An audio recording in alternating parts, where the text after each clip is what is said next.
ajungi poate să ți se pară că ideea ta din genială, aoleu, ce proastă e. Și nu mai faci nimic. Să ajungi cumva să găsești echilibru și să-ți asumi riscuri, exact cum ziceam.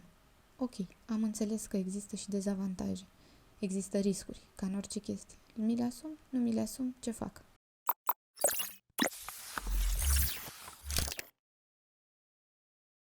Salutare și bine te-am regăsit la un nou podcast Doza de Inspirație. Sunt așa de fericită căci comunitatea noastră de pe Facebook a crescut așa de mult. Mă bucur că și tu ești alături de noi și vrei să-ți descoperi sau să-ți dezvolți potențialul antreprenorial ascultând lecții de viață și povești de business autentice din care avem foarte multe de învățat. Astăzi, împreună cu invitata mea, Nura Șaban, expat life coach, vom vorbi despre reconversia profesională și mai exact despre ce stă în spatele acestei decizii de a schimba parțial sau radical domeniul de activitate pe parcursul nostru profesional. Bine ai venit, Nura! Bine te-am găsit și mulțumesc pentru invitație. Eu îți mulțumesc că ai acceptat să vii la noi în studio și mă bucur așa de mult pentru că am avut ocazia să ne întâlnim în tabăra virtuală Vorbește Brandul, organizate de Ion și Seba, da? Cei doi oameni faini pe care noi am cunoscut de la Magic Copywriting. Am învățat împreună, am fost și în competiție, dar cel mai important este că am devenit foarte bune prietene. Am fost în competiție, dar cu toate astea ai fost doza noastră de inspirație acolo, cu optimismul tău și cu modul tău de a fi în competiție, dar fără să pui presiune pe noi într-un mod negativ. A fost foarte faină experiența asta și foarte faină atmosfera care s-a creat acolo între noi, deși știi cum e, că în general oamenii sunt avizi după socializarea asta face-to-face, dar uite că au reușit băieții să facă super treabă și să ne aducă împreună chiar și în mediul online. Așa este. Noi oricum ne vedem în fiecare săptămână cu ei în comunitatea Transformer și dacă vrei și tu să înveți ce înseamnă construirea unui brand, personalitatea brandului și cum să creezi mesaje în conformitate cu ceea ce ești tu ca și afacere, te invităm alături de noi. Eu o să-ți las toate detaliile în descrierea acestui clip și ne vedem și acolo. Da, vă așteptăm, chiar merită să fiți acolo alături de noi pentru că învățați lucruri noi și să creșteți într-un mod sănătos business-ul pe care îl aveți. Astăzi am ales împreună să vorbim despre reconversie profesională, un subiect care nu e ușor de discutat și nu e ușor să analizăm așa toate deciziile pe care le luăm de a ne schimba domeniul de activitate. Mi se pare interesant aici este felul în care noi simțim nevoia de a schimba domeniul de activitate. Care este nevoia pe care o avem noi atunci și de ce ajungem să luăm această decizie. Hai să începem cu primul tău job, să vedem care a fost în cazul tău reconversia profesională. Aș vrea să zic un singur lucru aici la început, pentru că nu mai suntem generația părinților noștri care intrau într-un job și de acolo știau că vor ieși la pensie, cu aceiași colegi, cu aceeași echipă, cu aceleași task-uri în fiecare zi.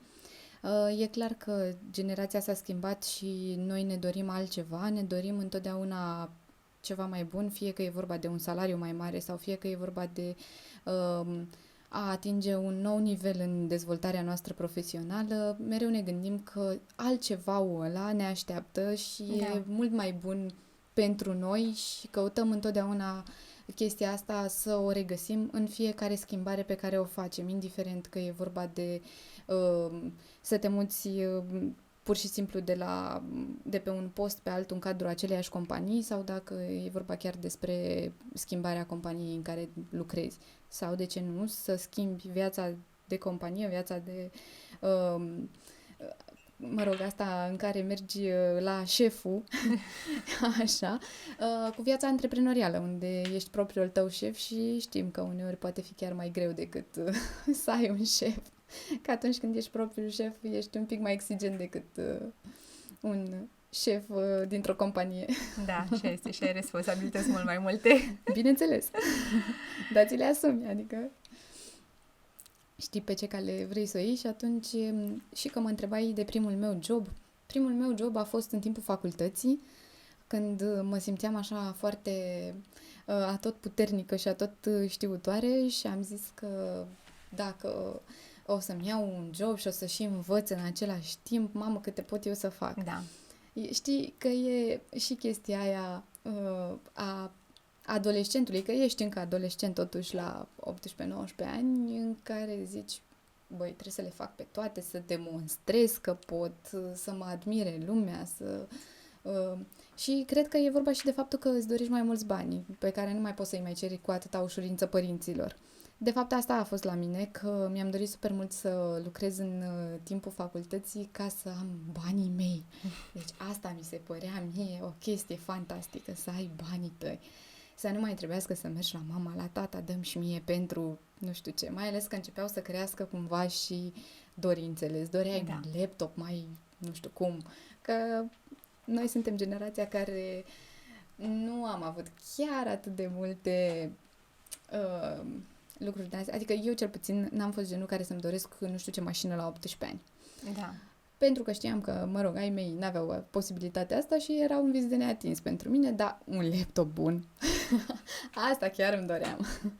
Da, și de asta mi-am luat primul job, am lucrat, am făcut facultatea de litere la Cluj-Napoca și am menționat asta pentru că aș vrea să fac legătura cu jobul, fiindcă m-am angajat acolo crezând că o să fac cumva legătura între job și școală, pentru că lucram ca asistent de traducător, n-aveam autorizație, n-aveam drept de ștampilă și de semnătură, dar o ajutam foarte tare pe traducătoarea din birou de avocatură și la un moment dat chiar mă bătea gândul să dau și la drept. Noroc că m-am oprit la timp. Așa. Pentru că, în general, am tendința să mă duc așa după fluturași. Și noroc că m-am oprit la timp, pentru că mi-am dat seama că job și facultate în același timp e un lucru destul de greu de făcut. Mai ales cine a terminat la Cluj știe despre ce vorbesc, pentru că aveam foarte multe examene, aveam foarte multe cursuri și seminarii și toate erau cu prezență, cu obligatorie, cu așa, în fine, trebuia să fiu foarte mult la facultate și nu prea îmi permiteam pentru că jobul mi-l luasem full-time, cum altfel. Așa. Și uite, cam așa am ajuns să-mi dau seama că nu e chiar bine ce am făcut și mai bine mă țin de școală decât de serviciu, pentru că pentru asta plecasem la Cluj.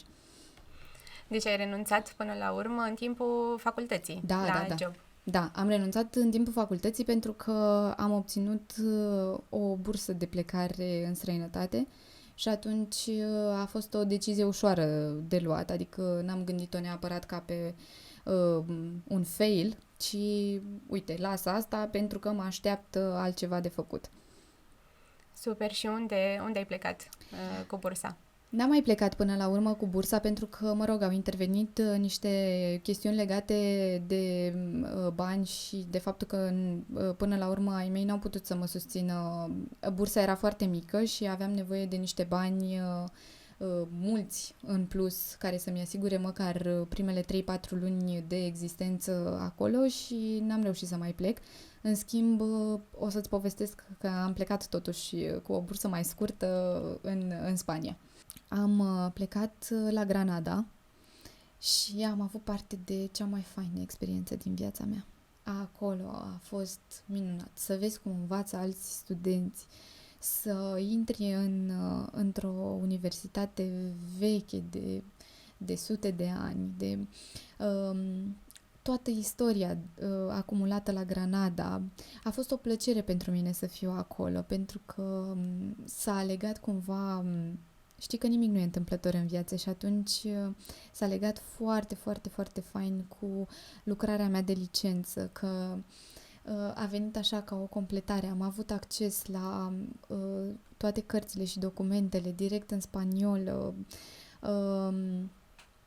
A fost foarte fain. Am avut acces la profesori care m-au ajutat cumva să îmi construiesc scheletul pentru lucrarea de licență. A fost cea mai frumoasă experiență studențească pe care am avut-o și recomand tuturor studenților, pentru că atunci începe cu adevărat viața să fac acte de voluntariat care le deschid o grămadă de căi, de oportunități, să meargă la sesiuni științifice pentru studenți, să se implice în cât mai multe proiecte. Bine, știi cum e? Să-ți permită și profesorii. Că dacă afli după de evenimentele astea, nu mai au farmec, știi? Dar să se implice în cât mai multe chestiuni din astea legate de viața studențească pentru că îi ajută. Uite, pe mine m-a ajutat faptul că altfel vin și vorbesc în fața unui public acum. Nu mai am același trac. Știu că râdeam cu o profesoară de-a mea de la Cluj, căreia îi mulțumesc pentru sfaturile pe care mi le-a dat. Zicea că, băi, imaginează-ți pur și simplu că oamenii stau dezbrăcați în fața ta. Nu ai cum să stai serios, nu ai cum să-ți fie frică. Da. Nu ai cum. Și mie mi se părea așa, zic, Doamne ferește, uite ce îmi zice și cum să-mi imaginez că sunt toți dezbrăcați în fața mea. Dar știi cât de mult m-a ajutat chestia asta? Pentru că pe moment n-am realizat-o, dar când am venit în fața publicului și am vorbit și involuntar m-am gândit că sunt dezbrăcați.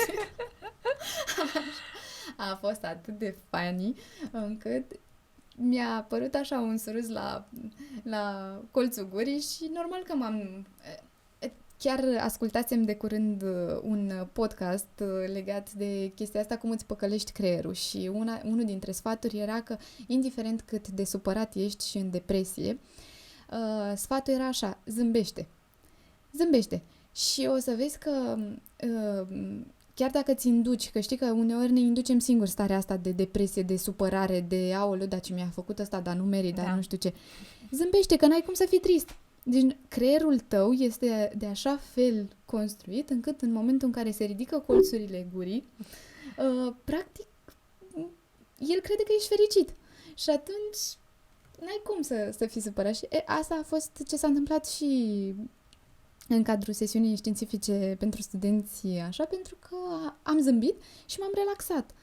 Și uite, asta a fost o experiență foarte faină, pentru că după aia am participat la școala de vară organizată la Cluj, Eugeniu Coșeriu, și din nou am trăit sentimentele astea de e fain să vorbești în fața oamenilor, nu ești acolo să fii judecat. Oamenii înțelegeau, deci am susținut o prelegere în fața unor profesori universitari veniți de la universități din toată lumea, nu știu, de la Milano, din Cehia, Polonia, Republica Moldova, adică erau oameni care aveau zeci de ani de experiență în spate. Îți dai seama cum mă simțeam eu studentă să vin eu să le explic lor că am inventat roata, știi? Și când îi vedeai cum dau din cap și te aprobă și te admiră pentru curaj, că de fapt despre asta era vorba, că te admiră pentru curajul tău de a sta în fața lor, era așa un sentiment din ăsta înălțător, știi? Adică, da mă, gata, pot să fac orice. Eu pot. Chiar pot. Și e foarte mișto să treci prin experiențele astea când ești la început de drum, la început de viață, pentru că îți dau așa niște aripi pe care nu știi că le ai, de fapt. Tu ai avut și susținere și încurajare din partea, cum ai spus și tu, a profesorilor și asta mi se pare și mie fain, că până la urmă sunt niște oportunități, niște provocări pe care trebuie să ne le luăm ca să ne autodepășim tot timpul. Dacă nu experimentăm și nu vedem cum este altfel, da, sau ce ne poate oferi orice moment, nu avem cum să ne dăm seama dacă suntem buni la ceva sau suntem mai puțin buni, dacă aici putem îmbunătăți sau aici nu și cumva construim așa o variantă mai bună în fiecare zi în timp ce ne luăm aceste experiențe. Bun, și după ce ai renunțat la job și ai avut totuși un pic mai mult timp liber, ți l-ai dedicat într totul facultății sau ai mai făcut și altceva? Nu. După experiența asta în care am învățat să jonglez practic cu timpul liber, cu task-urile, îți dai seama că fiind studentă și îmi doream foarte mult să socializez, încercam cumva, știi, să ies și în oraș cu colegii ca să nu ratez întâlnirile cu colegii, cu profesorii. La Cluj lucrurile erau foarte relaxate și noi ieșeam și cu profesorii la suc, adică erau foarte bine delimitate, adică sucul era suc, examenul era examen, nu se amestecau lucrurile, dar erau foarte faini profesorii noștri de acolo. Îi admir și respect pentru totdeauna, pentru că mi-au deschis așa niște noi orizonturi și m-au făcut să fiu cine sunt astăzi. Și atunci, da, am renunțat cu totul, n-am mai făcut nimic altceva, am așteptat să termin facultatea și am luat-o după aia pe alte căi. Ce ai făcut după? Că mi-ai spus că ai fost la București și totuși nu te-ai oprit din procesul de învățare. După ce am terminat facultatea în plină criză financiară. M-am gândit că nu e chiar cel mai oportun moment să-mi găsesc un job. Așa am gândit atunci, drept pentru care m-am înscris la facultatea de limbi străine din București. Prima iubire nu se uită niciodată. Da. Am rămas fidelă limbilor străine și am făcut arabă la București pentru că îmi doream să învăț araba la nivel academic, să zicem. Eu sunt vorbitoare nativă de limba arabă, dar asta nu are nicio legătură cu ce se întâmplă la facultate. A fost foarte greu la facultate, recunosc că și mie, care sunt vorbitoare nativă, mi-a fost destul de greu. Stăteam și mă gândeam cum le e colegilor mei români care s-au înscris în generația mea și, mă rog, românilor care se înscriu la facultatea de arabă. Și bineînțeles că nu m-am oprit aici, mi-am luat și de data asta un job, după anul întâi în care am zis, hai mă că nu poate să fie chiar atât de greu. Am zis, uite, București, nevoi financiare mai mari, alte pretenții, Așa, am zis, ok, hai să facem și asta. Mi-am găsit un job într-un call center și din nou mi s-a părut că aș putea să îmbin foarte bine lucrurile, în sensul că era un job pe limbi străine, puteam să-mi îmbunătățesc limba și așa. Și bineînțeles că m-am lovit din nou de peretele ăsta al cursurilor. Aici a fost o experiență diferită, n-a mai fost chiar aceeași ca și la Cluj, pentru că aici mergeam la facultate ziua, deci aici nu reușeam să nu lipsesc de la facultate. Mergeam și munceam noaptea, pentru că la call center știi că au program târziu noapte, așa. Și am avut senzația că pot să le fac pe amândouă foarte bine. Chiar un an de zile am făcut chestia asta până când am ajuns la burnout, pentru că mergând ziua la facultate, lucrând noaptea, încercând să ies totuși și cu colegii, pentru că nevoia mea de socializare era destul de mare și felul meu de a fi cere cumva conectarea cu oamenii. Și bineînțeles că am ajuns la burnout după aproape un an de zile, că nu mai puteam, fizic. Cumva te-a ajutat experiența de la Cluj? Adică știai la ce să te aștepți? Lucrând și acolo la Cluj, ai văzut că n-ai putut să faci față și cu facultatea și cu joburi, însă ai mers, făceai și de la București, hai să încerc. Oricum, programul era diferit la București. Adică nu lucrasei noaptea la Cluj. Asta mi s-a părut diferit și aici mi s-a părut că aș putea să fac față, pentru că nu simțeam că pierd de la facultate. Nu simțeam că lipsesc de acolo și îmi afectează timpii de învățare. Îmi afecta foarte tare, dar nu-mi dădeam seama, pentru că eu eram deja obosită și mi-am dat seama de chestia asta când am ajuns în sesiune. Și deși fusesem la toate cursurile și încercasem să fiu prezentă aproape 100% la cursuri, mi-am dat seama că capacitatea mea de învățare scăzuse foarte mult din cauza oboselii. Acolo abia am realizat că practic făcusem aceeași experiență ca și la Cluj, adică tot acela a fost rezultatul de a fi obosită, chiar dacă senzația a fost că nu pierd nimic. Ba da, pierdeam adică acumulam oboseală și atunci pierdeam din capacitatea de învățare dar vezi, nu e ceva palpabil și atunci ți se pare că, dom'le, dacă am ajuns la toate cursurile, am ajuns și la serviciu la timp, toate merg perfect. Mai ales că aveam și un salariu destul de bun și atunci îți dai seama că așa self-esteem-ul meu crescuse foarte tare. Uite, chiar pot să fac totul, adică Uite, nu mai e ca la Cluj, nu mai e aceeași experiență. Dar uite că n-a fost chiar așa. Când știi că vine un moment de burnout, la un moment dat, da, începi să simți oboseala. Dar când te gândești să te oprești, să pui stop? E foarte greu să pui stop. Mai ales în momentul în care, cum îți spuneam, aveam și un salariu bun, la care mi-a fost greu să renunț. La facultate nici nu se punea problema să vreau să renunț. A fost foarte greu să pun acest stop. Dar mi-am dat seama că dacă nu-l pun, s-ar putea să pierd sănătate. Și să am nevoie de și mai mulți bani ca să mă pun pe picioare, să îmi recapăt sănătatea. Și atunci a fost un moment de declic unde am zis, ok, atunci mă opresc. A fost foarte, foarte, foarte greu. Adică cred că pentru un student la București sau pentru viața în București e foarte greu de azi pe mâine să nu mai ai bani.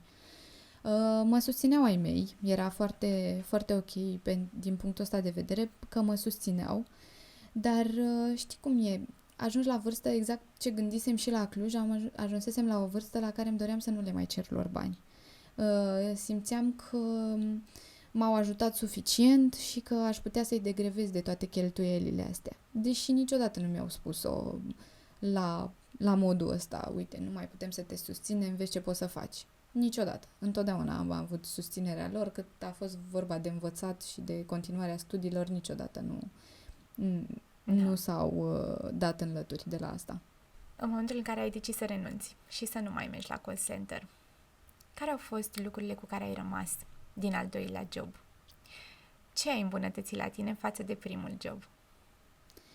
Am învățat multe din experiențele astea două, pentru că, într-un fel sau altul, ambele aveau legătură cu lucru cu oamenii și cred că toată lumea știe că cel mai greu este să lucrezi cu oamenii. Dincolo de nevoia noastră de conectare cu oamenii, sunt greu de gestionat relațiile. Și mi-am dat seama de asta când am lucrat la call center, pentru că acolo nu sunau oamenii de drag. De regulă, să zic că 70% din apeluri erau să se plângă de ceva, să comenteze asupra unui serviciu, să ceară lămurire asupra unui serviciu. Nu întotdeauna sunau cu calmitate și cu bună dispoziție. Îți dai seama, oamenii sunau supărați să-și rezolve o problemă. Și atunci, ce am învățat cel mai mult aici a fost să gestionez cumva situațiile astea de conflict cu oamenii și dintre oameni, că era vorba și de gestionarea relațiilor și între noi ca și echipă în cadrul call center-ului. Și atunci, mă rog, eram fiecare pe diverse proiecte, trebuia să ne coordonăm, trebuia să lucrăm împreună sau separat pe diverse proiecte și atunci asta am învățat. Cu asta am rămas după ce am plecat de la call center. Cum să ajuți cumva omul să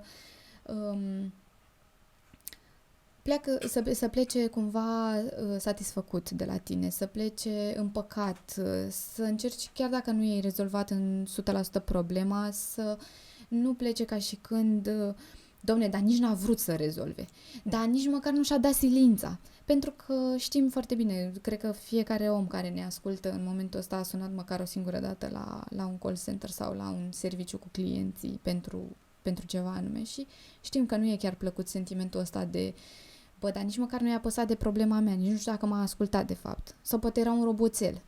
Nu sunt roboți, sunt oameni care și ei au problemele lor și e destul de greu să te încarci practic cu fiecare apel care îți intră, pentru că tu lucrezi acolo 8 ore și e complicat când ești la sfârșit de tură să asculți a 11.000 persoană care îți țipă în ureche că nu i s-a rezolvat nu știu ce problemă. Dar tu trebuie să rămâi calm, să încerci să rezolvi problema sau măcar să-ți dai silința să o faci, să se simtă băgat în seamă. Mie mi se pare importantă chestiunea asta. Uite că ai menționat că trebuie să rămânem calmi atunci când ceilalți din jurul nostru sunt agitați. Ai observat două direcții sau mai multe, dacă poți să ne dai exemplu, pe care le-ai urmat în funcție de reacțiile oamenilor când sunt agitați? Adică, ok, odată am făcut așa, am mers, odată am făcut același lucru, dar la altă persoană nu a mers. Dacă poți să ne dai un exemplu, cum ar trebui noi să reacționăm, pe lângă faptul că trebuie să rămânem calmi, și cum ar trebui să facem în așa fel încât să rămânem consecvenți pe parcursul discuției cu ei și să avem un rezultat bun la final. E greu să rămâi calm, pentru că știm că conectarea cu omul înseamnă și preluarea unor sentimente ale celuilalt. Și atunci e greu cumva să rămâi calm când celălalt se agită și țipă în fața ta. Dar cred că secretul ar fi să te detașezi puțin de situație, să încerci așa să o privești cumva de sus, ca și când ai privi-o din afară. Și să încerci să te gândești că și omul respectiv vine cu background-ul lui. Cu background-ul lui, că poate a avut o zi proastă, că poate ești deja nu știu câta persoană cu care interacționează în ziua respectivă și atunci e normal să nu mai aibă răbdare. Dar e greu să faci asta când ești implicat și atunci cred că e vorba de exercițiu, să rămâi un pic calm și să încerci. Nu cred că poți să aplici 100% aceleași tipare pe fiecare om, că nici tu nu ești același în fiecare moment. Și atunci cred că asta e, că cumva să te detașezi, să vezi lucrurile cu așa un pic mai la rece și atunci din poziția aia să mergi cumva și să povestești, uite, de fapt nu-mi doresc să ne certăm, dar hai să vedem dacă putem să rezolvăm într-un fel sau altul situația asta, care e neplăcută și pentru tine și pentru mine, că dacă vii și îmi strici și mie vibe-ul, e clar că devine neplăcută și pentru mine. Da, am avut și o parte de experiențe, nu ca și principal protagonist, dar știu că lucram în contabilitate și trebuia să aduc dosare în cadrul instituțiilor publice și veneau, cum ai spus și tu, antreprenori destul de agitați, cu multe probleme pe cap și uneori și calmitatea celui din față, dacă nu este proactivă, adică ok, eu sunt calm, dar eu vreau să te ajut, nu sunt calm și doar atât. Nu sunt calm, dar nici nu-mi pasă de problema ta. Exact, da. Și se enervau la culme. Da. Doamnă, dar nu te poți mișca și dumneata mai repede, că mai trebuie să mai ajung într-o parte, știi? E greu să-i arăți omului că îți pasă, exact cum ziceai tu, într-un mod proactiv. Adică, ok, lasă-mă să fac lucrurile în ritmul meu, pentru că așa mi-e firea. Da. Da, ceea ce nu poți să-i ceri să înțeleagă, că asta e, el vine acolo nervos, că nu i s-a rezolvat problema. Dar uite, eu chiar vreau să te ajut. Dar dă-mi un pic de timp. Cred că de fapt despre asta e vorba. Dă-mi un pic de timp. Cred că cumva tot la detașare ne ducem, știi? Detașează-te și tu puțin de problema asta, că îți promit că te ajut. Cu cât pot și ce pot, eu te ajut. Cred că despre asta e vorba până la urmă. Da, da. Ai renunțat și la al doilea job. Am renunțat, da. După burnout-ul ăla, da. Da.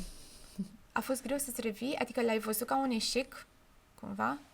Nu, eu nu văd lucrurile în termenii ăștia de eșec sau de câștig neapărat, ci în experiențe, în termen de experiență din care te ajută cumva să devii în fiecare zi omul care ești. Adică nu l-am văzut.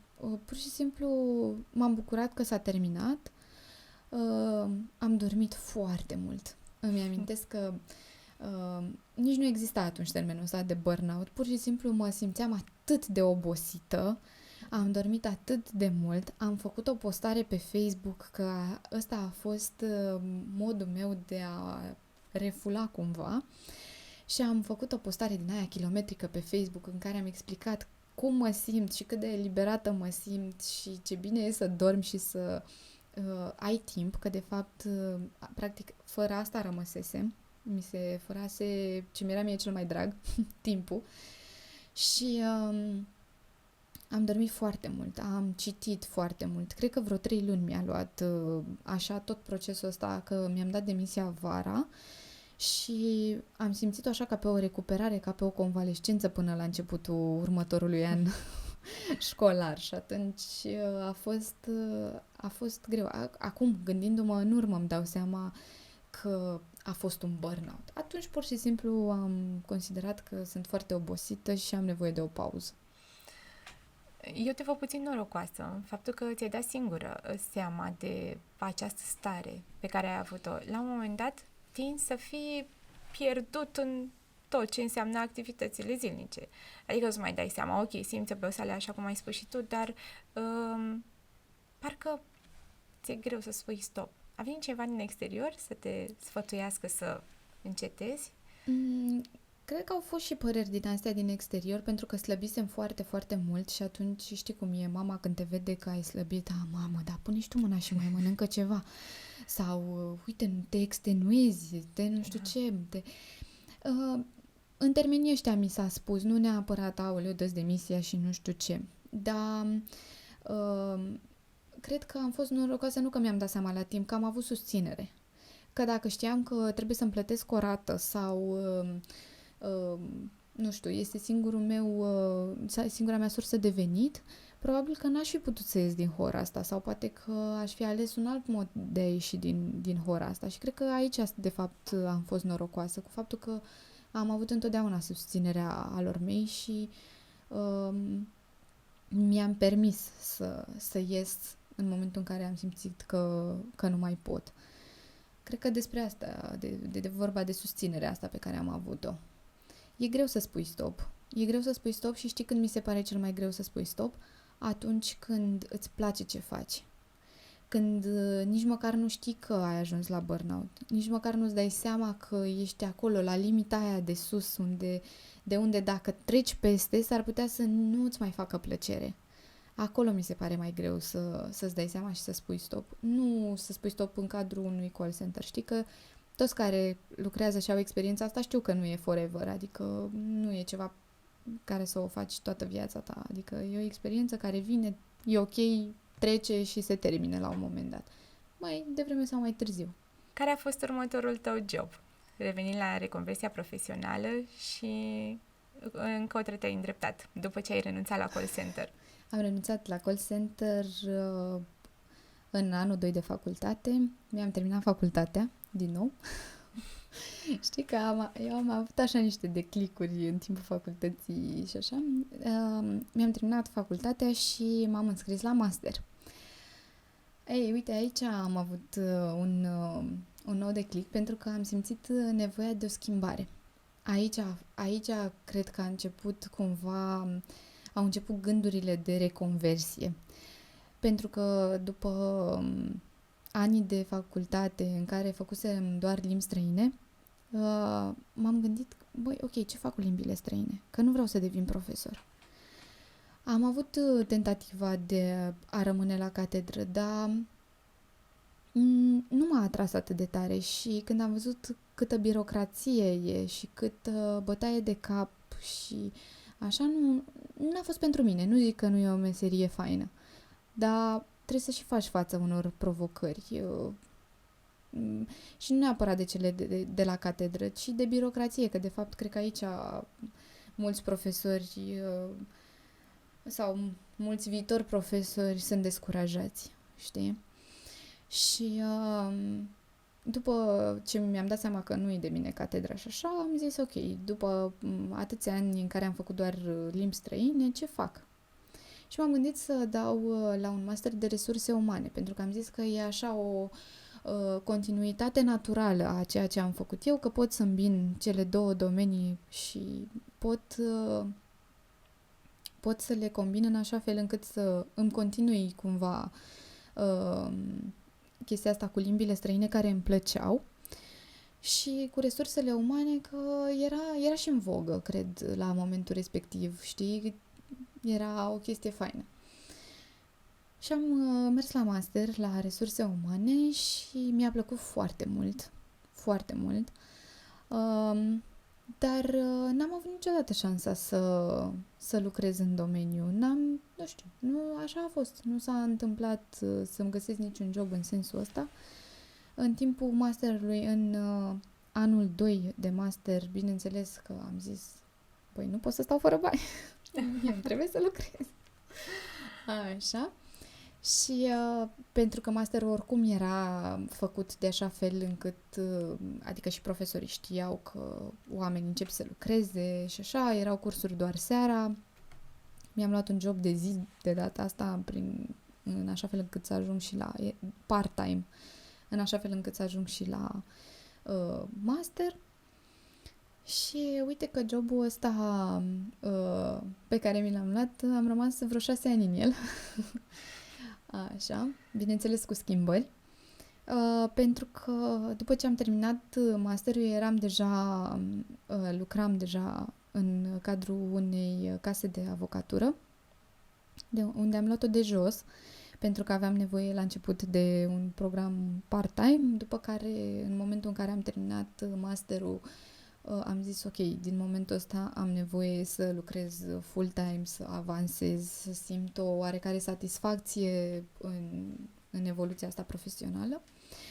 Și am evoluat acolo în cadrul firmei, m-am transferat pe un alt post, full-time, a fost o trecere așa, cumva, care a venit de la sine, s-au întâmplat lucrurile cursiv. Și am rămas însărcinată.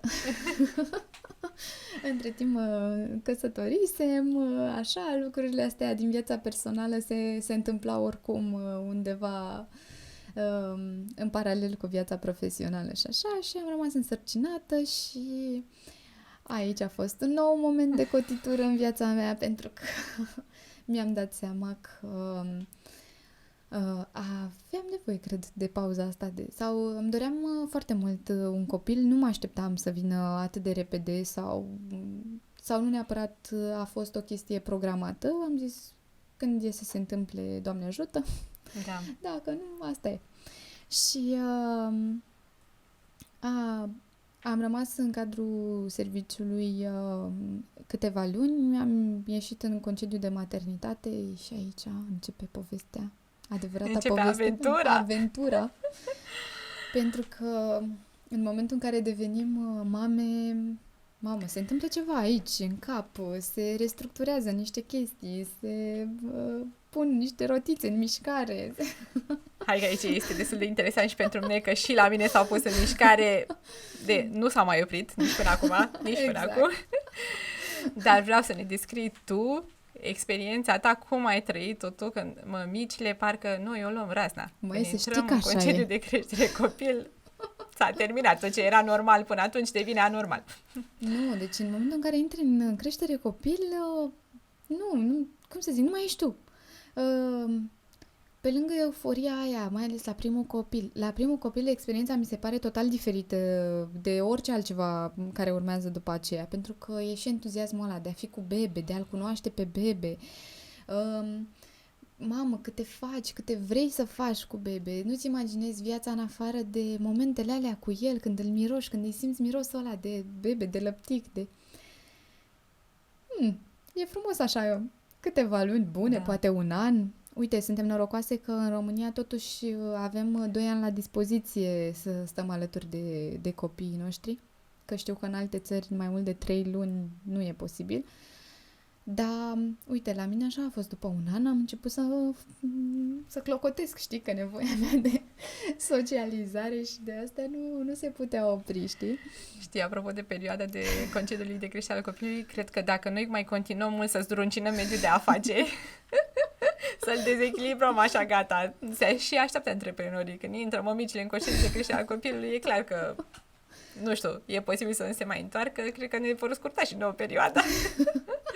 Să nu le spunem. Glumesc. Nu ne aude nimeni în momentul ăsta, așa-i? E așa, o discuție între prietene la cafea. Da, suntem norocoase, într-adevăr.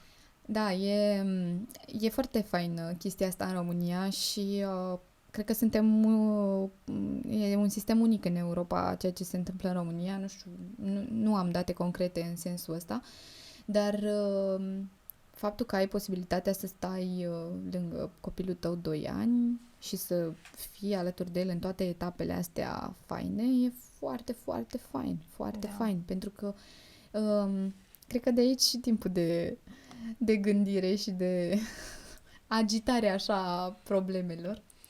Pentru că, bineînțeles, gata, nu mai conta nimic. Nu mai conta nici că eram traducător, nu mai conta nici că făcusem acel master în resurse umane, nu mă mai interesa nimic din fosta mea viață. Da. Așa. Și începusem să mă gândesc, păi ce aș putea să fac legat de copii, legat de cum să-mi petrec și mai mult timp. Știi cum e, că dai omului un deget și ți amâna toate. Uite, așa am fost eu.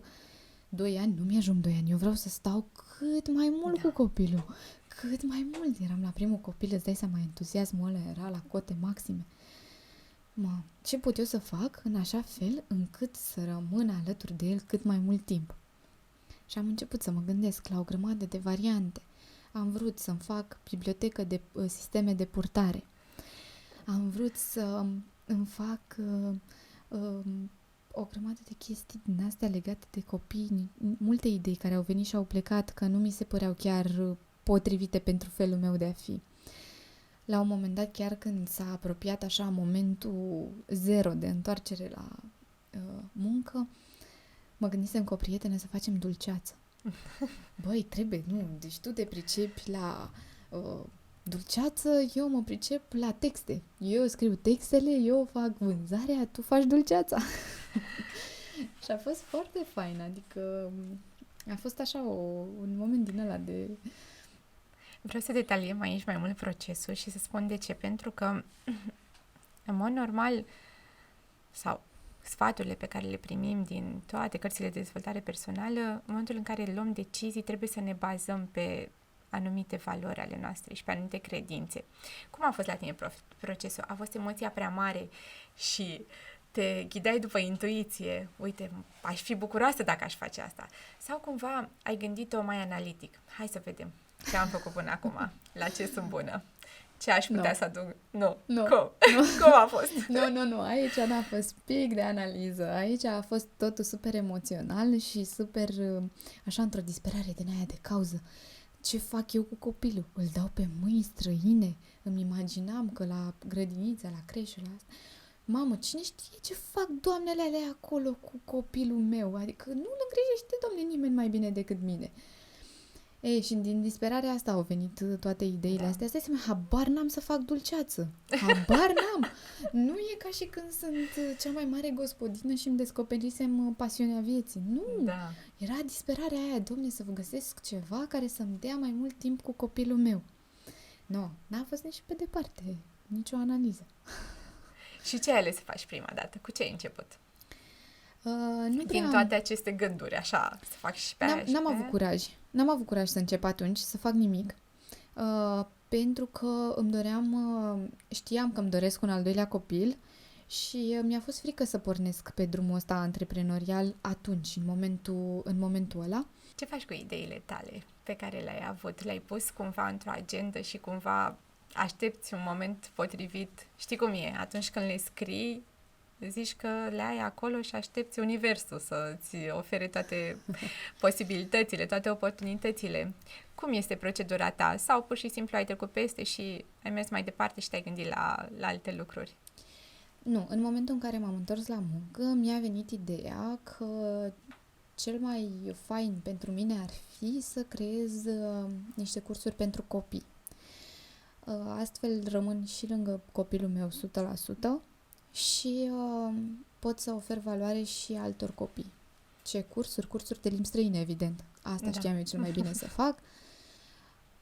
Îmbinăm utilul cu plăcutul și asta a fost ideea care m-a însoțit după aia pe tot parcursul. Pentru că începusem ușor să îmi gândesc așa nu neapărat o strategie de business, că nu mă gândeam la chestia asta ca la un business, ci să-mi gândesc niște cursuri, să-mi gândesc o strategie în sensul ăsta de cum aș putea să... Nu puneam problema neapărat să-mi dau demisia sau ceva, pur și simplu voiam să fac chestia asta pentru copilul meu și mă gândeam, aveam nevoie de un spațiu, aveam nevoie de... materiale, aveam nevoie să știe, să afle lumea de mine. Vorbisem cu o prietenă care făcea deja niște cursuri pentru copii, ea făcea pe engleză, eu m-am gândit să fac pe spaniolă.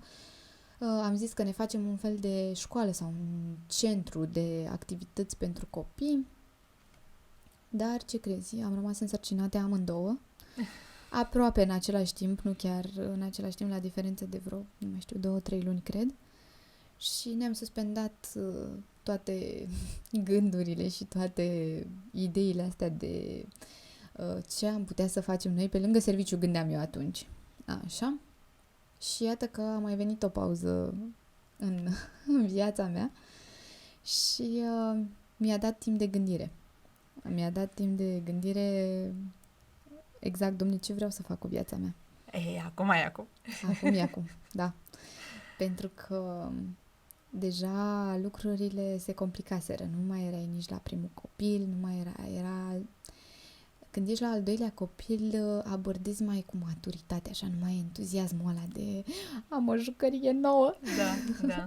E altfel, ai alte responsabilități. Ai și responsabilitatea copilului mare, ai și responsabilitatea bebelușului care urmează să vină. Parcă nu-ți mai permiți așa să visezi cu ochii deschiși, să te arunci în cap, să-ți lași serviciu, să pleci, să lași tot așa baltă și să-ți vezi de vise și de visurile tale în continuare și de... Da. Da, și atunci, da, aici a fost într-adevăr piatra de temelie a ceea ce sunt azi. Pentru că am intrat în concediu de maternitate mai repede decât mă așteptam, pentru că am avut o sarcină foarte, foarte grea și a trebuit să stau destul de mult timp la pat. Și practic am avut timp de gândire cât era cea mare la grădiniță. Da. Și după câteva luni, cred că atunci când avea cea mică 8-9 luni, mi s-a deschis o oportunitate, că știi că universul nu doarme și dacă chiar îți dorești ceva foarte, foarte mult, se întâmplă lucruri, știi? Și mi s-a deschis o oportunitate să lucrez exact pe ce visasem, cursuri de engleză și spaniolă pentru copii la o grădiniță privată. Și a fost așa băi, asta trebuie să fac, mă, nu, n-avea cum să apară chestia asta dacă nu era pentru mine. Și a fost foarte fain insight-ul ăsta, m-am dus, am zis, da, vreau, nici nu m-am gândit, nici la bani, nu m-a interesat nimic, am zis, da, vreau să văd, da, asta vreau să fac, asta e pentru mine. Și mă gândisem inclusiv să mă întorc puțin mai repede din concediu de maternitate, dar nu s-a pus problema așa pentru că era o colaborare de 2 ori pe săptămână, adică nu mi ocupa atât de mult timp. O luam pe cea mică cu mine, adică a fost exact ce visasem, știi? Parcă nu venea să cred. Pot să plec cu copilul, venea cu mine, țineam și cursurile. Deci era fix cum visasem eu că aș vrea să se întâmple. Și după aia a venit pandemia. A venit faza asta în care toți am stat închiși în casă, într-o carantină nedorită. Sau nu neapărat că nedorită, că poate nu așa se pune problema, ci faptul că n-am fost pregătiți pentru asta. Nu te așteptai ca astăzi să te plimbi liber pe stradă și mâine... La mine așa a fost. Astăzi am fost la curs, la copilaj la grădiniță, am ținut cursul și mâine s-a închis. De mâine n-am mai avut voie să ieșim din casă. Și atunci am avut așa ok, și eu acum ce fac? Da. Ce fac? Rămân pe gândurile mele cu ce fac? Mă întorc la serviciu? Ce fac? Că mai aveam... Așa am gândit-o, în sensul în care mai aveam 1 an la dispoziție să mă organizez. Vreau să mă întorc la muncă, nu vreau să mă întorc la muncă, vreau să fac ceva pe cont propriu, nu vreau să fac, nu e de mine. Cum îmi dau seama de asta? Trebuia să mă gândesc foarte bine la ce am de făcut. Cum te-ai organizat să spui gândurile în ordine? La fel, m-am detașat și am zis așa. Ce pot eu să fac acum, în perioada asta în care sunt închisă cu copiii în casă, între 4 pereți care ne apăsau tare de tot. Da. Tare. Pentru că stăm la bloc și mă gândeam, zic, Doamne, zic, nici pe balcon nu putem să ieșim, că puseserăm multe lucruri pe balcon care să ne facă puțin loc în casă și ajunsesem în momentul în care ieșeam să întind rufele pe balcon să mă doară ochii. Deci mă dureau ochii, mă ustureau ochii de la soare și am zis, Doamne, zic, ăsta e cel mai groaznic lucru care mi s-a întâmplat, să fiu închisă în casă, să nu pot să văd lumina zilei și să mă simt așa neputincioasă, că de fapt ăsta a fost sentimentul, știi? Că probabil că dacă m-ar fi prins undeva la casă, la curte, să pot să mă încarc puțin de la soare, să stau puțin la aer sau așa, cred că n-aș fi resimțit chiar atât de tare lucrurile astea. Dar am fost prins între 4 pereți și atunci am zis, ok, ce fac? Stau și îmi plâng de milă sau găsesc o soluție? Și cea mai naturală soluție pe care am găsit-o, care a venit așa cursiv, a fost să încep să scriu un blog. De asta ți-am zis că a fost așa o chestie naturală care a venit și așa o piatră de temelie care s-a pus atunci în pandemie. Cred că dacă stau să mă gândesc acum în urmă, ar trebui să-i fiu recunoscătoare acelei perioade. Încă nu pot să o fac. Da. Încă nu sunt atât de detașată încât să pot să fac asta. Dar m-am gândit că cea mai bună variantă să țin legătura cu părinții de la cursuri, cu copilașii, cu viața asta cumva cât de cât socială, mă rog, în spatele unui ecran, dar să nu mă rup chiar atât de tare de realitate, a fost să scriu acest blog. Aveam secțiune pe blog despre ce facem cu copiii în casă, cum ne jucăm cu ei, jocuri.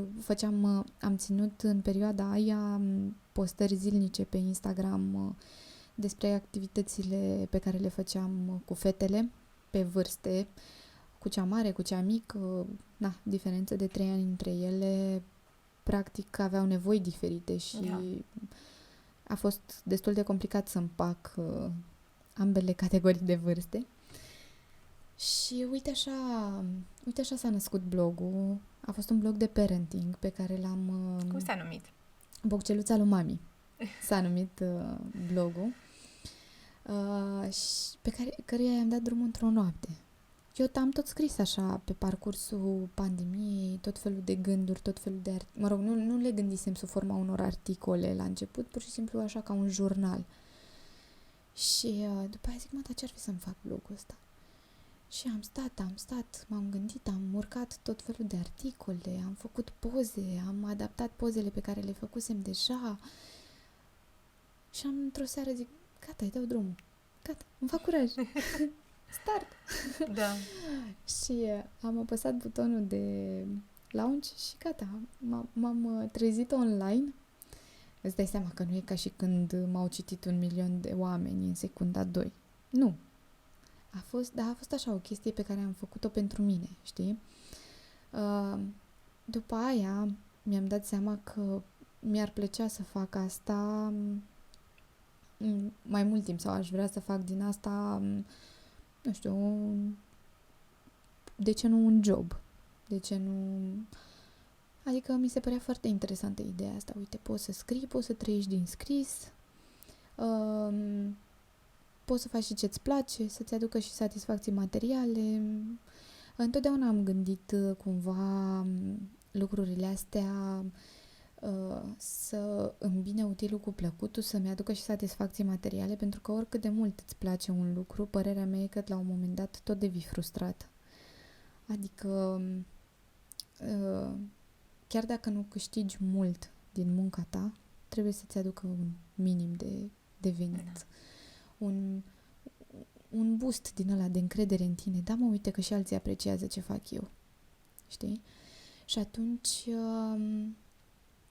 de asta mi-am gândit blogul și în ideea de, uite, cred că aș putea să fac și ceva bani cu el. În momentul în care am gândit-o așa, am pus un pic de presiune pe mine.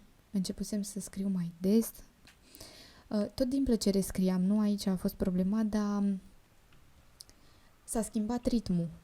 ritmul de scris. Pentru că începeam să văd acolo cum începe lumea să mă urmărească. Așteptau din partea mea și știi cum e, trebuie să ții publicul cald.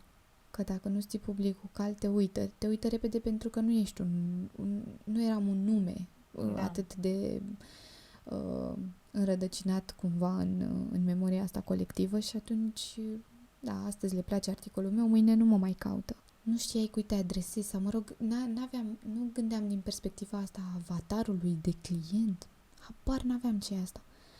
Știam că scriu pentru mămici, știam că lor mă adresez, ele vreau să mă citească și asta a fost tot ce am gândit în momentul ăla, știi? Nu m-am gândit că ar trebui să o gândesc strategic și să-mi construiesc de așa fel mesajele încât să ajungă la mămici, dar care mămici? Că nu scriam pentru mămicile cu copii mari. Eu scriam despre suzete, somn și alăptare, adică, știi, era cumva și mai nișată. Da. Da, și atunci așa m-a lovit un pic online-ul ăsta, nu prea am știut cum să-l abordez. Mi se părea așa un haos total pe Facebook, cu atâtea, așa mare gălăgie pe Facebook. Ți-am zis, m-am reorientat într-o oarecare măsură pe Instagram, dar pe Instagram e mai mult pe vizual, adică mai greu converteam să se ducă să citească pe blog și preferau să rămână, adică îmi creșteau cumva urmăritorii pe Instagram, dar nu vedeam o conversie și pe blog. Pe site nu vedeam că îmi cresc în aceeași măsură urmăritorii și atunci pur și simplu n-am știut cum să abordez chestia asta, știi? M-a lovit foarte tare online-ul ăsta. Mi s-a părut foarte complicat.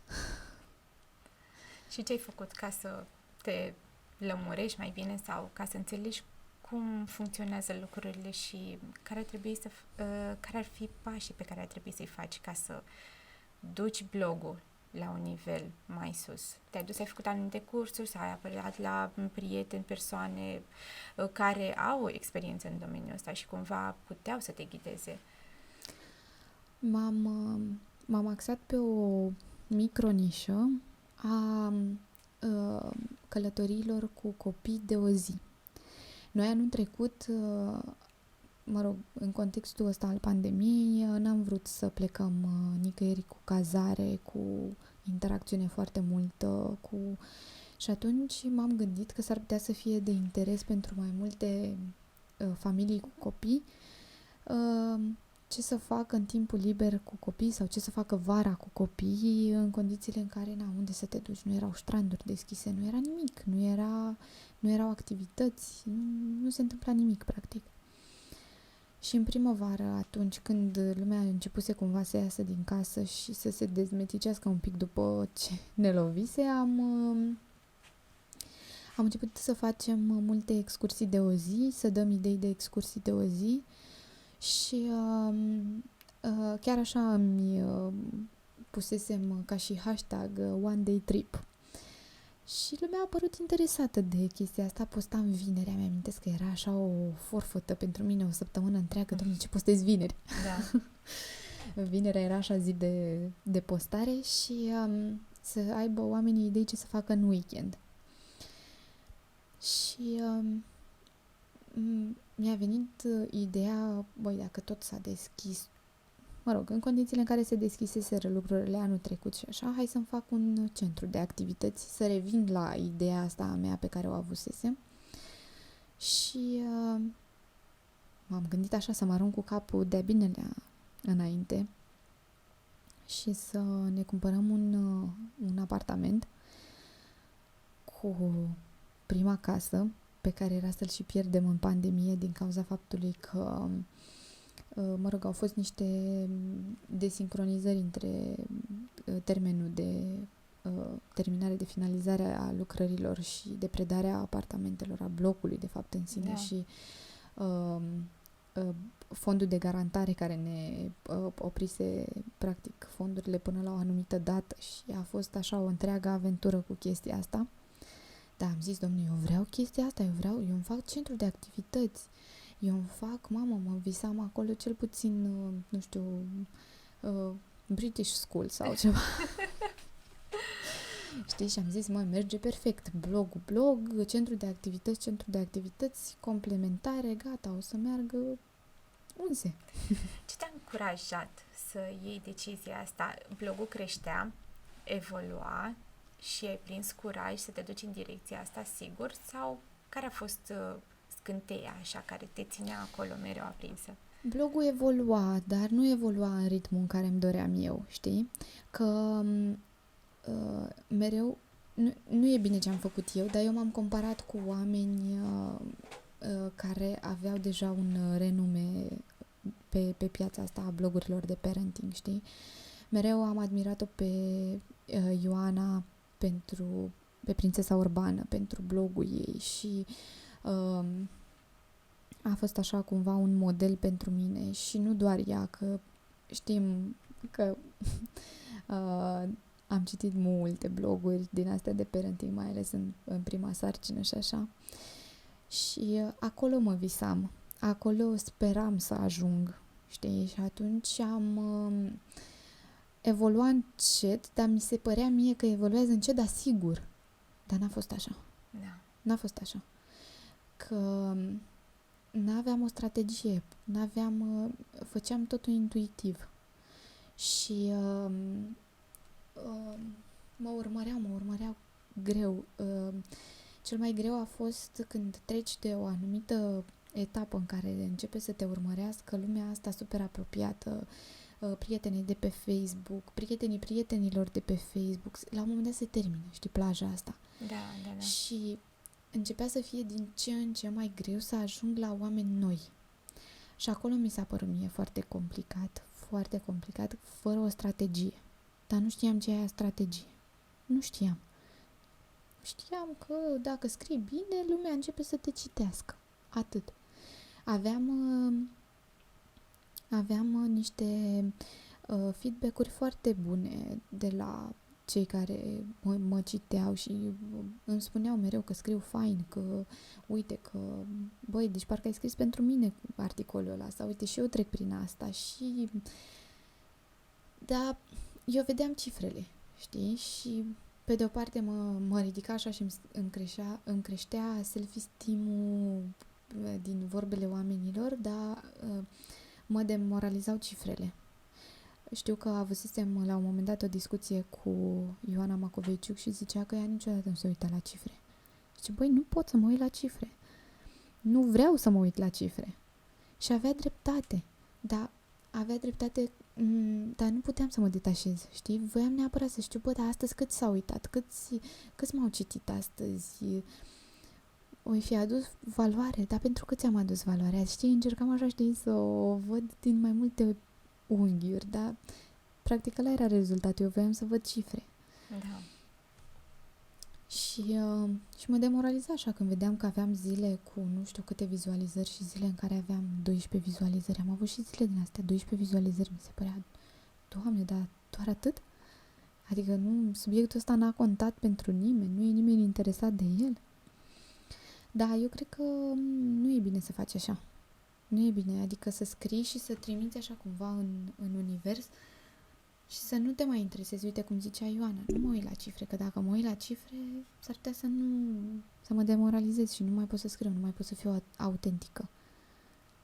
Că după aia te gândești cum să scrii în așa fel încât să fii pe placul oamenilor și atunci îți pierzi cumva din modul tău super personal așa de a scrie. Și am deschis până la urmă, după toată aventura asta cu îl avem, nu-l avem, acest spațiu și așa, am deschis în august anul trecut cu tot entuziasmul posibil. Am adus traineri. Aveam 5 zile pe săptămână ocupate, adică mai mult de atât. Mi se părea așa că am atins cumva apogeul din prima, știi? Și n-a fost așa. N-a fost așa deloc, pentru că atunci când lucrez cu copii, știm și noi asta din proprie experiență, că și un mucișor acolo a apărut spre dimineață și o urdurică mică la colțul ochiului îți schimbă planul pentru toată ziua. Și mi-am imaginat că o să fac cursuri pentru copii, adusesem acolo trainer pentru dansuri, pentru canto, pentru olărit, deci asta în afară de cursurile mele de limbi străine, care mi se păreau că, mamă, ce fain o să fie și ce atractive o să fie, mai ales că am căutat să cumpărăm apartamentul ăsta. E adevărat că nu ne-a permis bugetul să cumpărăm un spațiu mare.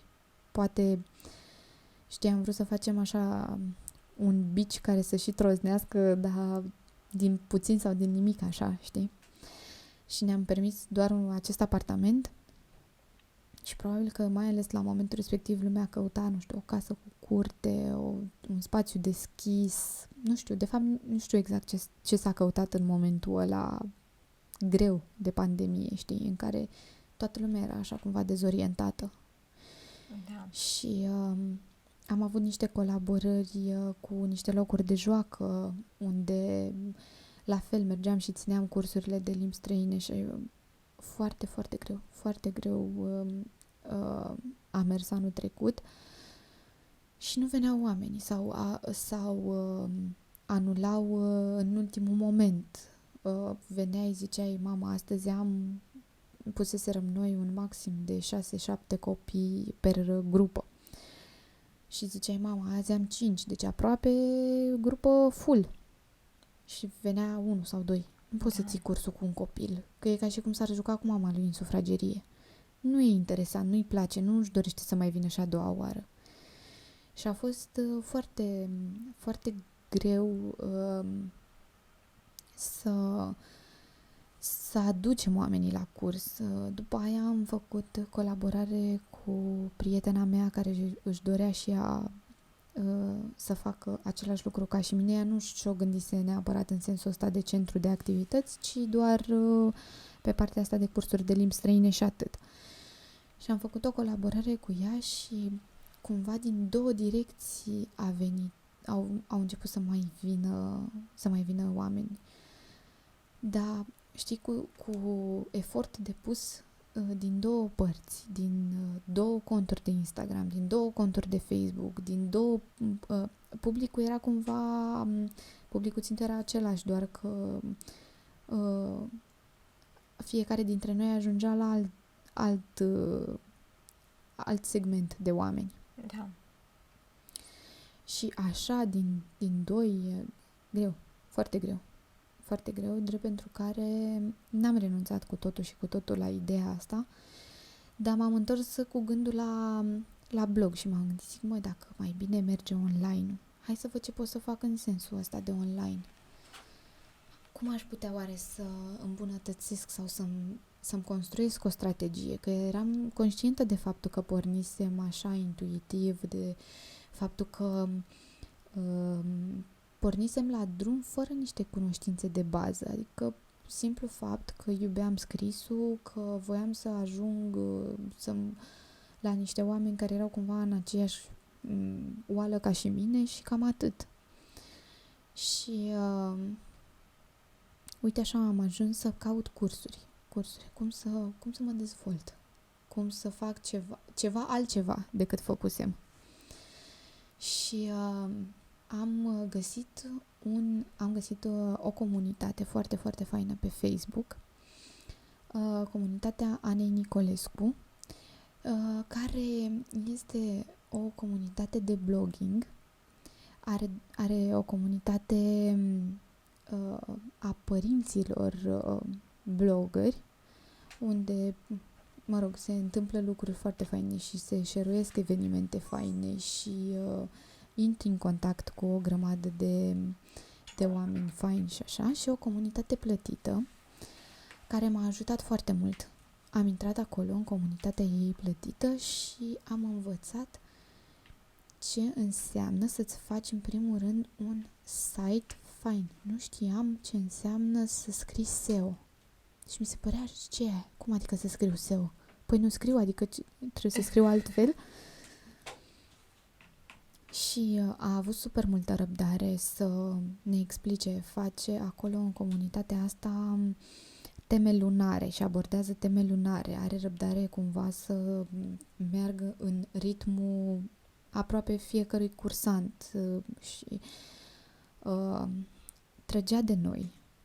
V-ați făcut temele, nu v-ați făcut temele, ați reușit să scrieți așa, ați reușit să faceți așa. Cum arată o pagină, o primă pagină care vinde? V-ați gândit la asta? Să-ți dai seama, eram acolo. La ce să mă gândesc? Ce vând? Dar nu vând nimic, eu vreau doar să mă citească lumea, știi? Și acolo am înțeles de fapt cât e de important să scrii cu sens pentru tine, cu strategie, dincolo de mesajul de valoare pe care îl transmiți sau vrei să-l transmiți.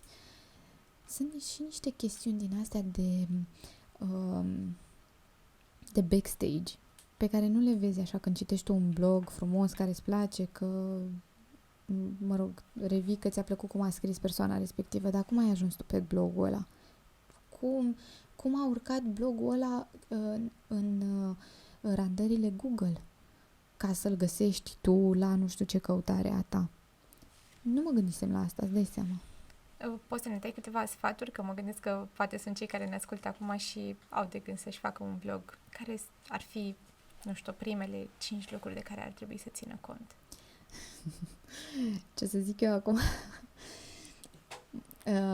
Apelați la Ana Nicolescu, Da. că vă învață ea. Hai să le dăm noi niște ponturi, așa că... Să le dăm niște ponturi, că aici da. ne ajutăm reciproc și învățăm împreună. Băi, deci vreau să zic că Ana m-a ajutat și în sesiunile de coaching 1 la 1, că până la urmă m-am simțit atât de copleșită încât am zis, păi mie trebuie să-mi arate cineva așa ca la grădiniță. Uite, 1 plus 1 fac 2. Nu te duci stânga, nu te duci dreapta. Asta e calea, așa trebuie să faci ca să-ți iasă. Și primul lucru pe care cred că ar trebui să-l facă cineva care se apucă de scris ar fi să se gândească pentru cine scrie.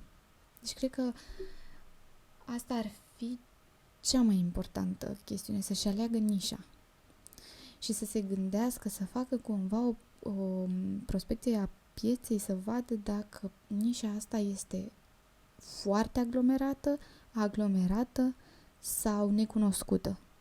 Pentru că este atât de mare diferența între modul de adresare în funcție de categorii, punerea asta pe categorii, încât astfel, așa practic ajungi să-ți construiești mesajul, așa ajungi la oameni. Și a fost o informație așa revelatoare pentru mine. Cui scriu? Cum ți-am zis și mai devreme, nu scriam pentru mamele cu copii mari. Scriam cu mamele cu copii mici care erau acolo în aceeași oală ca și mine, cu aceleași nopți nedormite, cu aceleași probleme ca și mine, cu aceeași disperare sau împăcare sau stările prin care treceam eu zilnic. Dar nu scriam pentru o mamă de copil de 10 ani care deja era departe cumva de lucrurile astea și vedea lucrurile din perspectiva unui adolescent sau un început de adolescență. Eu nu abordam subiecte de genul ăsta. Și atunci am început cumva să deschid ochii că, băi, nu mă adresez cui trebuie. Da. Nu mă adresez cui trebuie. Da. Și atunci s-a schimbat totul, modul în care îți construiești imaginea. Cine ești tu? De ce vii tu să-mi spui mie despre alăptare? Ce te recomandă pe tine? Păi nu mă recomandă nimic, e doar experiența mea. Ok. Da. Știi?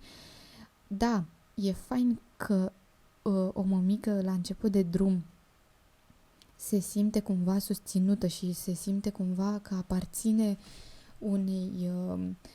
unui grup care trece prin aceleași situații ca și ea. Dar nu eram autoritatea. Nu eram eu cea care să le spun da, uite, așa se face în alăptare. Nici n-am vrut de fapt să fac asta. În momentul în care, de exemplu, am avut un articol pe blog despre alăptare, am vorbit cu Elinca Tranulis. Adică am încercat să aduc cumva autoritatea la mine pe blog. Da. Dar asta încerc să explic, faptul că nu trebuie să facem mai mult decât ne este competența. Nu zice nimeni că nu poți să devii competent într-un anumit domeniu, dar cere și ajutor. Întreabă. Adu autoritatea cumva în spațiul tău. Știi? Învață de la cei mai buni. Și după aia vezi că nu poți să fii calificat în toate domeniile. N-ai cum. Și atunci îți alegi nișa, îți alegi cui te adresezi, te gândești foarte bine. Asta cred că ar fi primul lucru la care trebuie să te gândești. Uite, eu m-am simțit ca într-un ocean plin cu pești în momentul în care scriam pe blogul de parenting. Pentru că erau atât de multe bloguri de parenting pe piață, încât nu știam cum să aduc ceva nou, ceva inedit, care să mă scoată la suprafață. Eram acolo, printre peștișori, într-un ocean mare și era greu să te diferențiezi acolo. Foarte greu. Și de ce am zis că am apelat la sesiunile de coaching cu Ana? Pentru că m-am dus la ea ca să mă învețe ce să fac, să mă evidențiez. Și am cerut ajutor. Am cerut ajutor ca să nu mă mai zbat așa ca peștișorul ăla care nu-și găsește locul și care nu știe încotro cu ce curent să meargă. Și Ana a făcut un lucru foarte fain pentru mine, pentru că mi-a pus în față un chestionar și zice, hai să ne lămurim un pic, că nu am senzația că n-ai claritate. Zic, cum să nu uite? Dar uite, nu înțeleg cum aș putea să fiu eu cu centrul meu de activități să atrag oamenii mai ceva decât Institutul Cervantes. Da. Sau de ce ar veni oamenii la mine mai ceva decât la British Council. Stai seama că nu veneau. Deci hai un pic, hai să ne lămurim puțin, să aducem un pic de claritate și să vezi după aia că lucrurile o să fie așa mai line și mai conștiente. O să faci lucrurile mai conștient. Și am zis poate știu despre ce e vorba în gândul meu așa. Și când mi-a pus chestionarul ăla în față, mi-am dat seama că n-aveam claritate. Am stat să mă gândesc un pic la întrebările pe care mi le-a pus. Da. Și în discuțiile cu ea mi-a zis că mă ascund. Mi-a zis că mă ascund în spatele, nu era nici măcar brand, era în spatele unui nume, Bocceluța lui Mami, și tu ai un nume așa de fain. Ai un potențial atât de mare. De ce nu te gândești să faci și altceva? Și am stat așa și m-am uitat la ea. Altceva? Adică nu e suficient că te-am încercat până acum? Da, cred că asta a fost cumva în capul meu. Băi, ce altceva? Adică... Da. Și zice, te-ai gândit vreodată să lucrezi și cu adulți? Nu. Eu sunt mămică, mie îmi place aici, e călduț, e bine. Da. Și zice, da, uite, tu te plângi de faptul că la copii e mult mai dificil să, uite, se îmbolnăvește, nu vine la curs, nu poate părintele, nu vine la curs, e prea departe ca să ajungă de unde stă el, chiar dacă își dorește foarte mult să vină la cursul tău, poate stă în celălalt capăt al Bucureștiului, că în București e o reală problemă treaba asta cu distanțele, adică decât să stai o oră jumate în trafic, mai bine nu te mai duci, chiar dacă îți dorești foarte mult. Și atunci, deschizându-mi așa sau punându-mi niște întrebări din astea foarte sincere și abrupt de sincere, știi, așa, chestii la care mă gândisem, dar încercam așa cumva să le dau deoparte, să nu mă gândesc la ele. Lasă-mă că cine vrea să vină, vine. Că și eu m-am dus la nu știu ce curs doar pentru că mi-am dorit. Da, m-am dus odată. Da. Știi? Și atunci nu era chestia aia de să vină săptămânal cu copilul, să-l cari, să... Uite, aveam mămici care veneau cu căruciorul în autobuz, n-aveau permis să vină cu mașina, să aibă confortul ăla de aer condiționat, de mașină proprie, de... Eu la chestiile astea nu mă gândisem, știi? Am zis, dacă omului îi place de mine, vine. Vine, că îi place de mine. Da. Că sunt eu în ura. Și vine la mine. Și zice, te ascunzi cumva în spatele a ceva care nu are o bază foarte bine pusă, foarte solid construită. Și mi-am dat seama că așa e. Și ușor, în discuțiile cu ea, zice, uite, eu te văd făcând altceva. Ceva legat de adulți, ceva legat, adică ceva în mediul online, că uite, cursurile mele n-au putut fi transpuse în mediul online, că ai văzut și tu ce nebunie a fost cu grădinița online. Ce răbdare a avea copilul ăla de 3-5 ani să stea la tabletă, hai nu o oră, că jumătate de oră, dar era mult. Că avea și grădinița, poate avea și încă o oră de desene, că avea mami ceva de făcut la laptop, mai avea și cursul meu, era prea mult. Eu n-am vrut să intru în lumea online cu aceste cursuri de limbi străine pentru copii. Mi s-a părut prea mult pentru ei. Și atunci trăgeam de ei, hai, veniți în offline, veniți aici la centrul nostru, uite ce frumos e, uite ce... Și Ana mi-a zis, încearcă să faci ceva în care să nu mai depinzi de acest offline. Pentru că, uite, nu este conjunctura de așa natură, nu este... E greu acum să te apropii de oameni așa. Și uite așa am ajuns eu să fiu expat coach. A mia idee care mi-a venit și mi-a venit într-un moment din ăsta de revelație. Într-un moment din ăsta, da mă, pot să lucrez cu adulții, pot să fac asta online, nu mai depind de contextul ăsta pandemic, pot să ajut de la distanță oamenii. Da. Și așa am început ușor să construiesc pe o bază solidă, pentru că asta mi-a lipsit în partea cealaltă. Ți-am zis, la bocceluța lui mami am apăsat butonul într-o noapte. Hai, gata, acum îi dau drum. Da, mi-am scris articolele, gata. Ce am nevoie de mai mult de atât? Și atunci am învățat cum să construiesc lucrurile așa pas cu pas, să pun o bază solidă, să învăț ce înseamnă să-ți faci un site bine construit, să-ți faci o comunicare bine construită și nișată, pentru că mă adresez expațiilor. Da? Deja nișa mea este o micronișă, dar care este foarte puțin exploatată în România. Tocmai de aceea să ne lămurim că eu când te-am văzut prima dată și am văzut ceea ce faci, zău dacă am priceput de la bun început. Bun. Explică-ne ce este Expat Life Coach. E ceva super simplu pus în niște termeni foarte pompoși. În sensul că ajut expații, ajut oamenii să se integreze într-un spațiu total necunoscut. Ce înseamnă asta? Înseamnă că pot să lucrez cu străinii care vin în România, da, care au venit deja în România și se află de puțin timp în România. Îi ajut să se integreze, să înțeleagă aici cum stau lucrurile, să înțeleagă tradiții, obiceiuri, de ce așa și nu altfel, să înțeleagă cultura românească,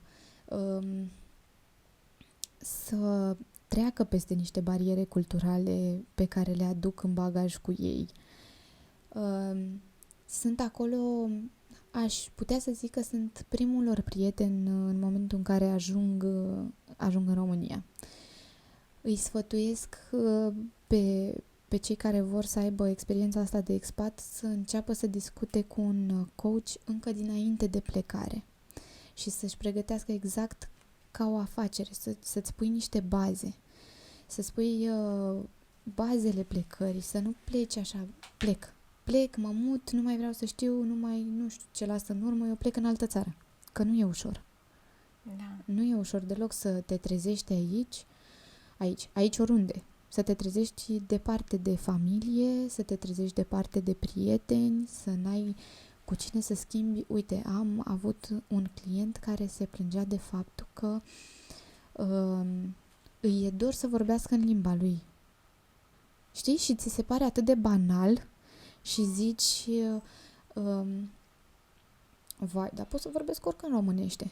Și pleci și îți dai seama că mai mult de engleză sau, mă rog, dacă ești norocos și știi limba țării în care pleci, mai mult de limba aia n-ai cu cine să vorbești și că vorbești cu ai tăi, nu știu, seara puțin pe internet și doar acolo folosești româna, Da. mă doare. Adică ce la început ți se pare banal, când ajungi să le simți așa pe pielea ta, nu mai e la fel de ușor. Și îmi zicea că îi e dor să facă niște glume într-o limbă în care să fie înțeles, să râdă lumea la glumele lui. Și băi, vorbesc foarte bine engleză, dar nu e același lucru să zic o glumă în engleză față de limba mea maternă, știi? Și vezi, sunt niște chestii la care nu te gândești în momentul în care te hotărăști tu așa să fii expat. Că ți se pare o aventură super faină, ți se pare așa o chestie de trăit, știi? De pus așa pe bucket list, știi? Da. Cum este nou domeniu? Cum te-ai acomodat? Cum ți-ai făcut strategia? Cum ai gândit lucrurile altfel? A fost greu să mă detașez de partea asta de nișa de parenting, pentru că acolo mă simțeam eu cel mai călduț, cel mai bine, cel mai confortabil. Aveam senzația că deja îmi cunosc publicul și deja știu cum să mă adresez și cui. Ți-am zis cum, într-un mod dezorganizat, dar eu aveam senzația că e bine, că știu. Așa. Și a fost greu să mă organizez, să-mi structurez ideile. Ok, vreau să fac un domeniu total nou în România. Nu știu dacă sunt singura din România care face chestia asta. Am văzut că mai este cineva care face, dar nu știu dacă face la nivelul și la modalitatea asta pe care încerc eu să o abordez. Pentru că încerc să abordez chestia asta într-o manieră caldă. Să fiu omul la care să vrei să apelezi în momentul în care vii și te simți singur și ai nevoie de cineva care să te îndrume. Că probabil există cumva în corporații o persoană care are task-urile astea, uite, îți spun unde să te duci, ce să faci, de acolo îți cumperi dacă vrei, nici nu știu dacă le zic chestiile astea. Nu știu dacă vii, ți-am găsit în cartierul nu știu care unde vei locui, te descurci tu pe acolo. Dacă ai întrebări, îmi spui. Cam așa cred că se pune problema în mediul ăsta corporate, știi? Și atunci m-am gândit să abordez într-un mod mai cald. Să fiu persoana care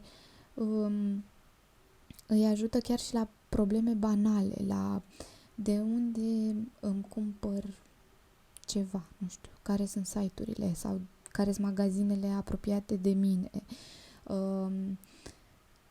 unde îmi găsesc un medic de familie. Uite, asta a fost o întrebare care mi-a fost pusă. La ce doctor apelez eu aici? Mă duc la spital, nu mă duc la spital, mă duc... Îți dai seama, ei nu știu când vin aici, se duc direct la privat, sau dau un search pe Google cu doctor, nu știu ce îl doare, București sau... Și atunci nu poți... n-are cine să te îndrume într-un mod cald, așa, prietenesc. Și m-am gândit la fel să-i ajut în momentele astea de... la cine apelez când sunt în depresie? Dar ce înseamnă depresia? Dar oare chiar sunt în depresie sau este așa un moment din ăsta de șoc cultural, de încă nu m-am dezmeticit, n-am nevoie de un specialist. Ok, ce specialist? Pentru că încerc să îi pun în contact și cu specialiști, cu avocați, cu psihologi, cu oameni din real estate, adică să acopăr cumva toate ariile astea, nu eu personal, ci să găsească îndrumare la mine, să găsească ce nu pot găsi pe Google. Știi? Să mă poziționez așa, știi, deasupra lui Google. Da. Și de asta, practic, am ales nișa asta pentru că mi s-a părut că pe oamenii ăștia nu-i bagă nimeni în seamă. În România, poate că în lume există destul de mulți coach, expat coach, dar în România nu prea e abordată și nu din maniera asta problema. Și atunci mi s-a părut că o astfel de micronișă ar fi așa o necesitate. Și uite, așa am reușit să-mi găsesc și unicitatea pe care nu o aveam cu blogul de parenting.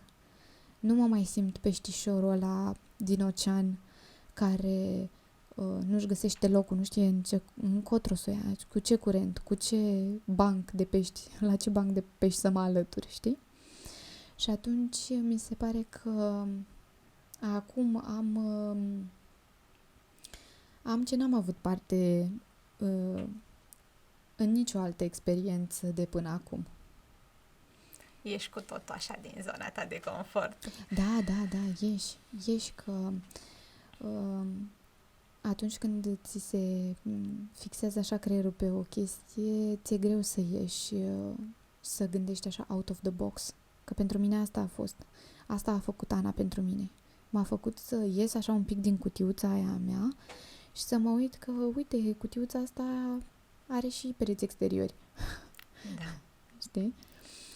Și a fost așa un moment de cotitură în procesul ăsta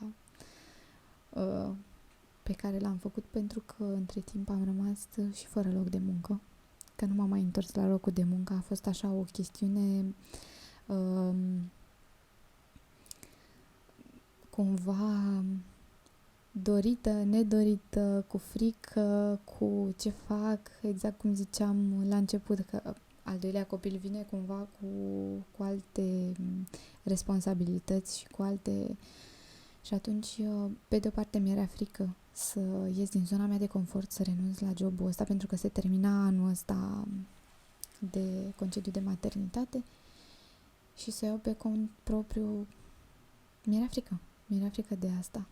Dar am reușit să ies așa din zona asta de confort. A fost o chestiune de comun acord cu cei de la fostul meu loc de muncă și așa s-au întâmplat lucrurile. Eu cred că ți-am zis la început, universul nu doarme. Știi ce vreau să te întreb pe baza experienței tale? Ce crezi că e mai greu? E mai greu să ajungi în punctul în care să te decizi să faci ceva, adică traseul până acolo, sau ce urmează după? Care e partea cea mai grea? Cred că fiecare are greutatea ei sau are fricile ei cumva. Că până să te decizi să faci ceva, trebuie să renunți la altceva. Și atunci, cred că acolo e un pic de lucrat cu tine și să vezi, băi, îmi doresc, nu-mi doresc, să renunț la asta, sunt dispus să fac sacrificii pentru asta. Și cred că parcursul ăsta de la a face sau a nu face sau a pleca pe drumul tău sau a nu pleca pe drumul tău, vine așa cu niște întrebări, cu niște frici, cu niște temeri din astea, dacă nu-mi iese, dacă nu știu ce, dacă... Și atunci și după ce te hotărăști și îți iei așa inima în dinți și ai tot entuziasmul din lume cu care să pornești la drum, apar, uite cum a fost la mine cu blogul, apar întrebările alea, băi, am făcut bine ce am făcut?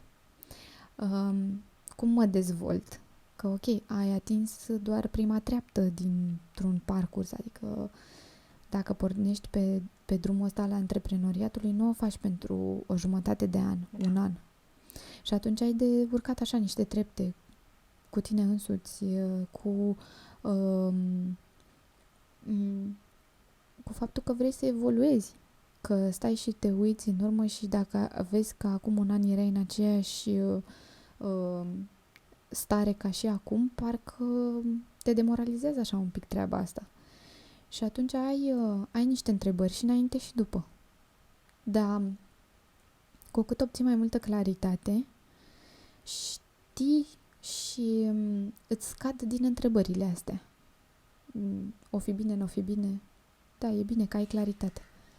Știi ce mi se pare important? Mi se pare important că trebuie să ne alegem pe cineva alături, nu știu, cea mai bună prietenă, soțul, soția, și cumva să faci așa o discuție în contradictoriu. Ok, vrei să faci lucrul ăsta, bun. Și cum ar fi? Da, și dacă nu iese așa, și dacă nu iese așa. Mi se pare un joc fain, dar parcă te face un pic să conștientizezi mai bine lucrurile și să te gândești din mai multe unghiuri, știi? Că dacă ne lăsăm așa conduși de ideea că, vai, ce frumos, mi-ar plăcea și mie, hai să fac lucrul ăsta.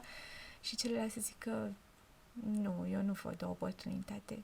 Și discuția nu este dezbătută pe toate punctele, știi, parcă rămâi așa, mă, dar cum nu vezi? Că eu văd, simt că vreau să merg într-acolo, știi? Să ai discuția asta așa, într-un joc, parcă ar fi un joc așa de tenis, hai, mingea la fileu. Știi de ce râd?